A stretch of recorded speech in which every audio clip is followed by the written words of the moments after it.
People come to Howard because they want to be shakers and movers of the world.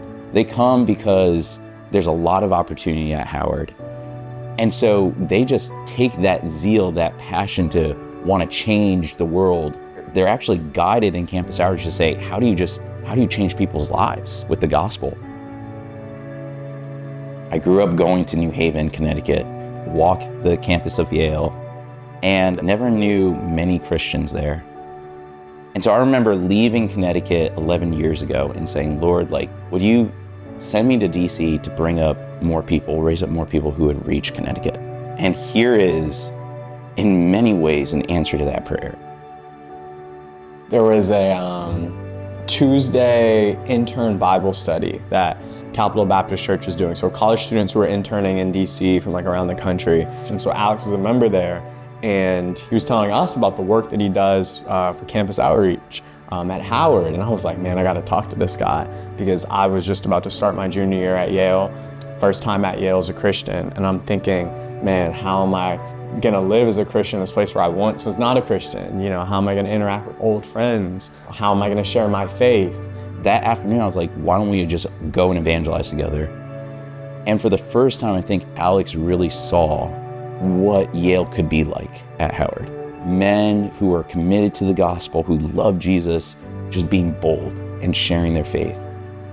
So I was not around many young believers who knew the word, who loved Jesus, who loved other people, who wanted to see them saved, who knew the word, who prayed fervently, who evangelized every day. And I came here and met guys exactly like that, and that's what drew me. And so I think I've grown in love for Jesus and grown in love for others. I've also grown more bold. Sharing my faith was something that was rather unorthodox. It was something that I thought, okay, you had to have a special calling, as opposed to this is an obligation that you need to do as a Christian. You know that there's only one way, you know that there's only one outcome, so why would you be hesitant to tell them about who Jesus is and what salvation means?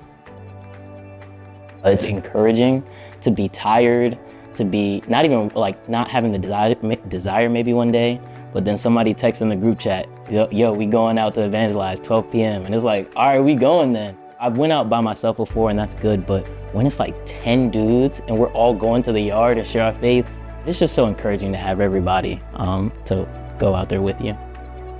For the first time, I was in a true Christian community who read the scriptures, who confessed sin, who prayed together, who worshiped. Being around them and seeing their love for Jesus had a real big change on me and my heart. I'm thinking of 2 Corinthians 5. We're the ambassadors of Christ.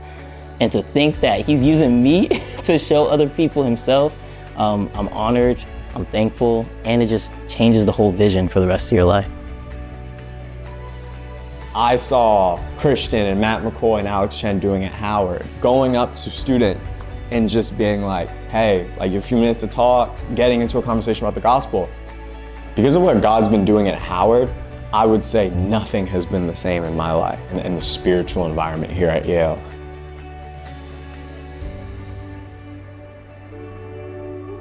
Young men and women saying, Lord, here I am, send me. I don't know what that's gonna look like, but I want to see that happen. And I want to be there for whatever you want me to do. And I just am grateful that I get a small part of that story.